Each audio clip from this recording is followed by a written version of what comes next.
It's hours until the swearing-in of Donald Trump, the 45th President of the United States. The businessman turned politician's deeply divisive agenda is bound to have a great impact on people who adopted the US as their home. I'm Femi Okay. And I'm Malika Bilal. Today we reunite our Immigrant Town Hall guests who first joined the stream on the eve of the election. Take a look. The change that Obama made in last year was for the worse, not for the best. Our economy is now $20 trillion in debt. He has more than doubled the debt that President Bush left. The foreign policy that we have is now completely gone. America is not respected the way we were 8 years ago. That is not accurate. Right. First of all, when Barack Obama came into office, this country was basically spiraling out of control. The debt that you're talking about was something that he inherited from the Bush administration for 2 wars that were not accounted for or paid for. And Obama administration has weakened our position around the world, and I don't see that changing with the Clinton administration. I disagree. I think we have, if we get a Republican president, they can try to restore our defense and foreign policies that we need. The Republican administration that he came after did all the things that you're accusing him of. So no, he did not Hillary Clinton started the war in Libya. She was primarily responsible for taking out Gaddafi. So Town Hall, do you know what this is proving to everybody who's watching this around the world? Not all US immigrants are thinking the same thing. There is no such thing as an immigrant bloc. Well, there was no one immigrant bloc then, and there isn't one now. The conversation online has been just as lively as you saw our guests. We asked immigrants to the U.S. to share with us 3 words that describe their feelings about the inauguration of Donald Trump. And here's what we heard back. A whole range of emotions. Resigned, said one person. Determined, said another. There was curious in there. One person said they were still in shock. I know that's a few people. And he's a hero, said someone else. Now, I know that we're going to get into a lot more of sentiments like that. So for those of you at home, we want you to tweet in with #AJStream. So back with us on our stream town hall, Saba Ahmed, president of the Republican and Muslim Coalition. She emigrated to the United States from Pakistan. Jeannie Nguyen is president of the Voice of Vietnamese Americans. She came to the United States as a refugee from Vietnam. Joining us on set, Loida George is an immigration lawyer. Her family, originally from Mozambique, immigrated to the United States from France. Jesse Singh is founder of Sikh Americans for Trump. He immigrated to the U.S. from India. On Skype, we have Myra Campos Segura and her husband, Anthony Segura. Myra immigrated to the U.S. from Mexico, and Anthony is an American citizen. And AJ and his daughter, Sana Siddiqui. Hello. AJ is an accountant and immigrated to the US from Pakistan, and Sana was born in the United States. So welcome back, Town Hall. Good to have you here, everybody. I am just curious, you're so welcome, about political dialogue and conversations that you're having right now. So AJ and Sana, how comfortable are you about talking about politics to friends, family, and people who disagree with you? Well, I think we are talking, but there is really no substance in the talk that we're doing because things keep changing every day. From the politics is in flux right now. Nothing is really concrete. The only things that are in concrete is we wanna take out Obamacare, or we want to not have this or not have that. We don't know in reality what political direction the country is going, because in Trump so far what we have seen is it's like a transactional, somebody said a transactional president. Everything is up for negotiation and resale and change. I totally disagree. I think this is the most well-planned transition that's going on. This is first time in history that we'll have all major positions filled by Inauguration Day, and all we do have all the confirmation hearings going on.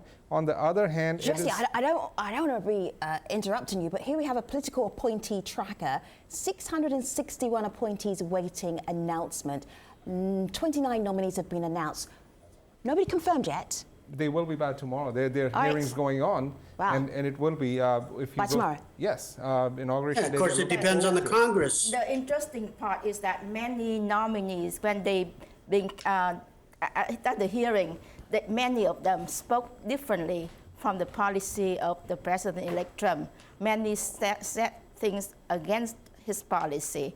And for example, the UN Ambassador Nikki Haley has said that she was against Russia and she would like to, quote unquote, educate the President-elect Trump more about the impact of Russia in the global security. So also many others. Does it bother you that everybody's not actually talking the same way as the President-elect? That's correct. That bothers you? That showed the That's incoherence with the President-elect. He has given free hand to his cabinet, and he's letting them do their own thing. He's picked up the smartest people around, and he's giving them a free hand to run the country. That showed that he didn't think through the policy So yet. Jeannie, and I want to jump in there because you said something there, Jesse, that directly contradicts what someone else online thinks, which of course happens. This is the internet. This is the United States. Lots of different opinions. So Jessica says, I think my nation is screwed. America's cabinet will be full of underqualified members and not enough congressional opposition. She's talking, of course, about some of these nominees, about some of the people who will be appointed. We also have people online who sent us video comments, and they're talking about the same thing. Have a listen to just two views on the nominees. There's a lot of news on Mr. Trump's appointments, you know, who he's choosing for his cabinet, you know, his transitioning team. So there's a lot of controversy, you know, with Steve and Rex. But you have to trust Mr. Trump. He knows what he's doing, and he's picking the best team. So it's all about trusting Mr. Trump and his judgment. And I think these guys are amazing. I think that Trump is making his cabinet appointments loaded down with controversy, just like a casting call for the biggest reality TV show on earth. And let's face it, that's the new political landscape. He'll have us all worried about who's a racist and who's a spy while he solidifies his spot in the top 1%, with his and his family's hands deep in the pockets of the American people. So, Jeannie, I know you want to get in there, but Loida's nodding her head. So on the one hand, you have someone saying that you have to trust Mr. Trump. He's doing the best. And on the other hand, you had someone saying he's solidifying his spot as the top 1% with these picks. What I find intriguing is that these folks that are the best options are not inherently qualified. Many of them are actually in opposition of the very agencies. They've spent their professional life in opposition of the very agencies they're now going to be ahead of. And what's intriguing to me is it just feels like an old boys club. They might be against the liberal ideas, but they are not. That doesn't mean they're not qualified. If somebody does not agree with the liberal agenda, that doesn't mean that they're not qualified. I mean, they are very qualified people. Nikki Haley is the first Indian American to be appointed at such a high position. She has been the governor of South Carolina for 8 years. ExxonMobil CEO, I mean, running a company that's bigger than some of the nations that we have out there. And this is somebody who has taken 14th lawsuit against the EPA, now being nominated to be the EPA administration. Exactly. That's against the policy and that's against the public We're going to see opinion. Republican. Yeah, but you're talking somebody that understands the EPA. No, that's why he'll be Republican administration. He did not advocate for the welfare of the people, Jeannie, hold but tight he for a moment. advocated for the pollution company. He advocated for the oil and the But gas he knows and what the to polluters. fix. He He'll knows know how what to go create in to jobs. fix. He knows how to fix the economy. He had no idea think- how many asthma children are there in Yeah, the exactly, state because that he's putting his and own family like advisors. Yes. So I would like to know what is that? he had no background. What experience did President Obama had before he became president? He was just a community activist, a junior senator, just 1 year senator. I mean, what experience did he have when we chose him to be the president? He was a constitutional law professor. He didn't have anything. You hear the disagreements. Anyways. Viewers, people online. Let me just move on just a little bit. I want to take you to the first press conference that President-elect Trump had for a little while, and he talked about his business interests and what he was going to do about his business interests. Have a listen to this. These papers are all just a piece of the many, many companies that are being put into trust to be run by my two sons, and I hope at the end of 8 years I'll come back and I'll say, oh, you did a good job. Otherwise, if they do a bad job, I'll say, you're fired. Goodbye, everybody. Goodbye.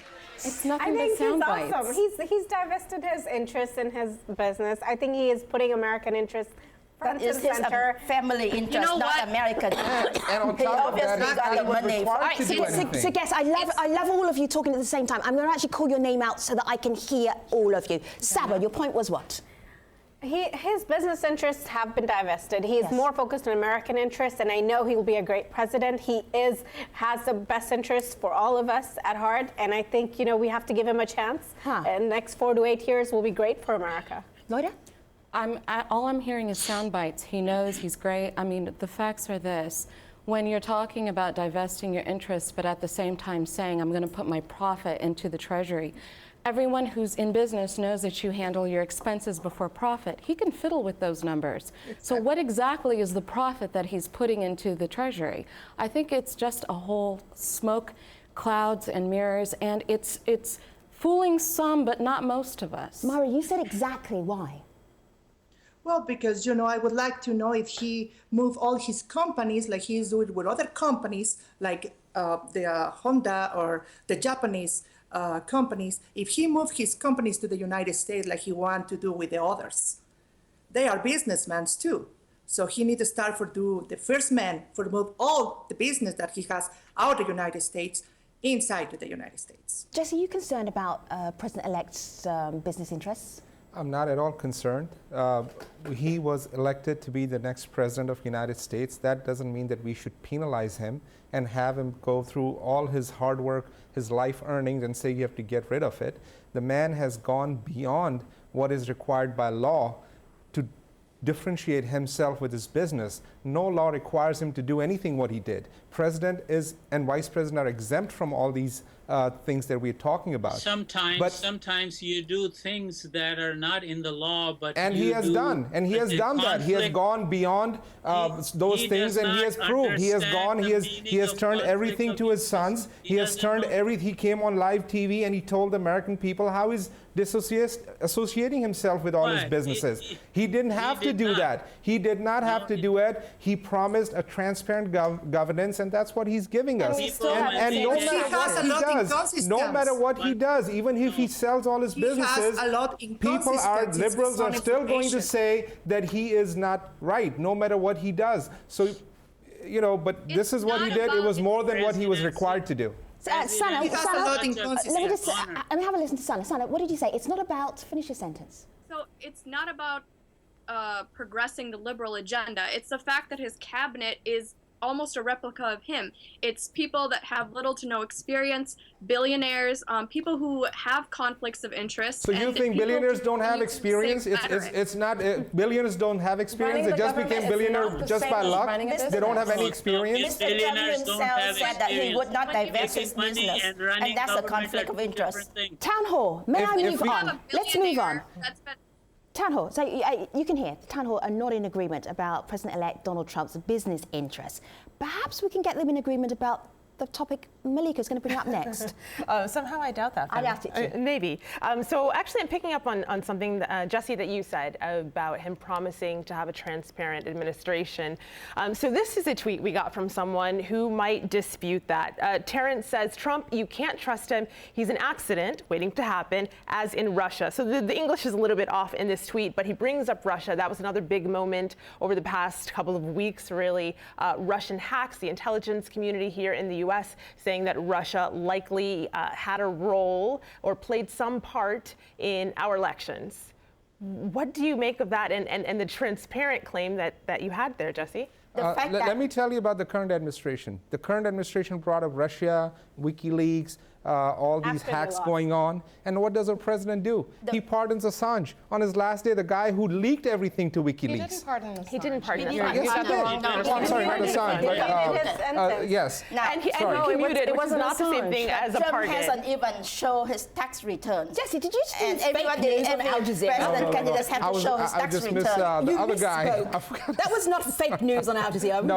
Al Jazeera doesn't give fake news like other channels do. You meant Chelsea Manning. Yes, Chelsea Manning. I'm sorry, Chelsea Manning. And he did not pardon her. He commuted her sentence. Yeah, so that's pardoning. No other person. That's pardoning somebody. He went in for 35 years, and he reduced it to 7 years.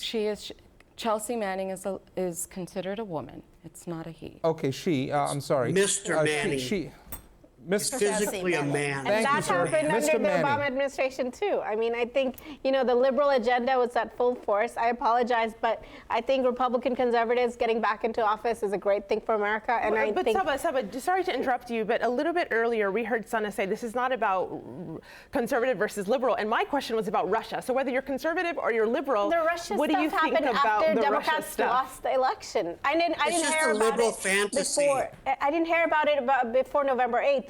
Everybody was blaming actually Trump that he might not accept the election results. But then right afterwards, all these and why did President Obama waited for his fading days of his presidency to put sanctions on Russia? What was he doing when Russia went into Ukraine? When he went all that? When even Congress asked him to send military aid to Ukraine? Why didn't he do anything then? Why is he doing it at the last minute? This is all created by Obama presidency and his administration to make things very. He wants to leave with just all take a pause. Everybody take a breath for a moment. And he wants to slam the door very hard on his way out. That's what he's doing. All right, Jesse, the door is almost closed. There's this much of a crack before the door is totally closed. But AJ, you said something so important. I want you to repeat it again.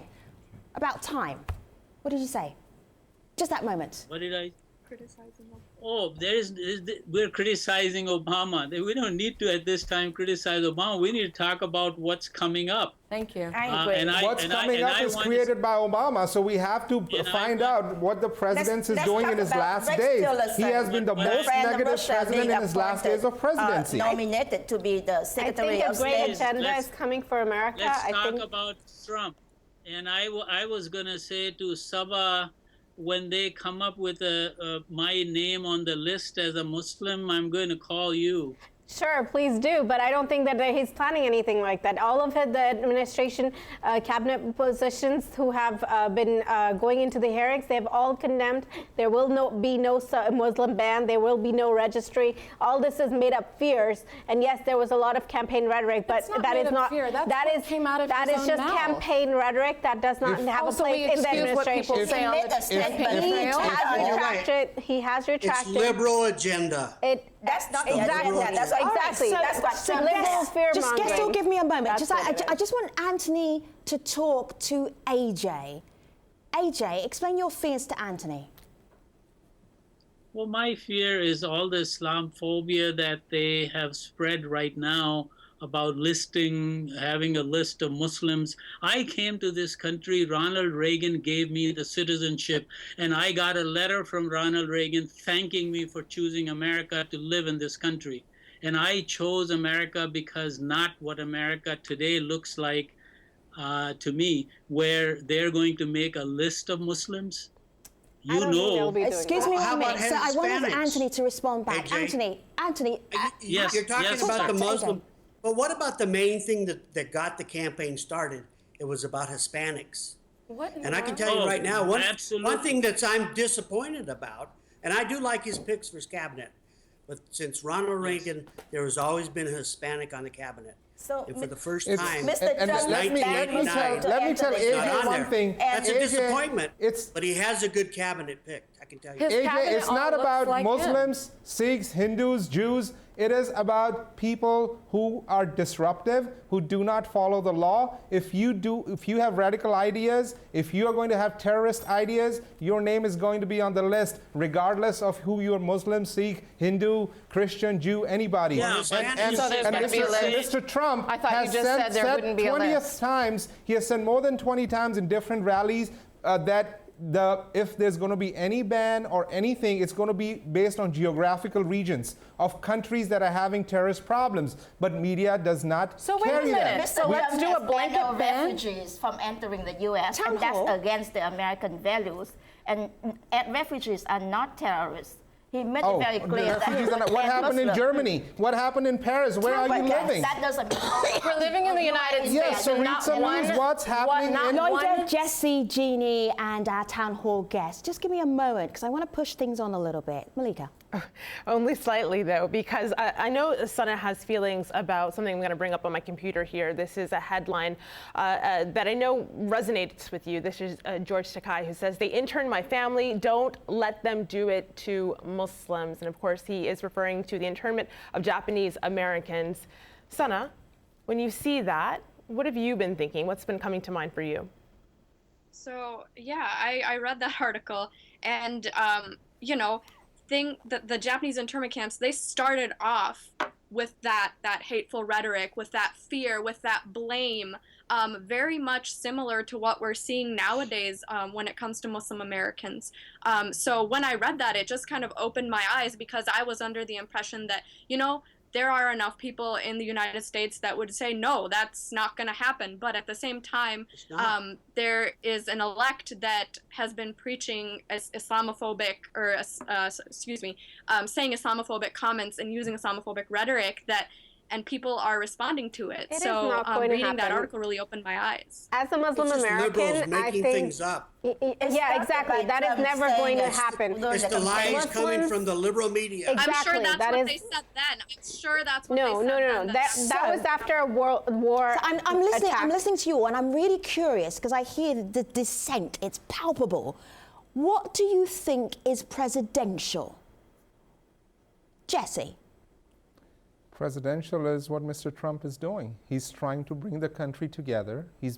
Since his election, he has been trying to bring us all together. Let me share this tweet with you. But the Democrats are not. Let me share this, because I want to stick on President-elect Donald Trump. Congressman John Lewis should spend more time on fixing and helping his district, which is in horrible shape and falling apart. Part 2 of this tweet, not to mention crime infested, rather than falsely complaining about the election results. Or talk, no action or results. And what's wrong with that? What wrong do you see in that? I'm asking about why. It was right for Mr. Lewis to say that he's illegitimate president?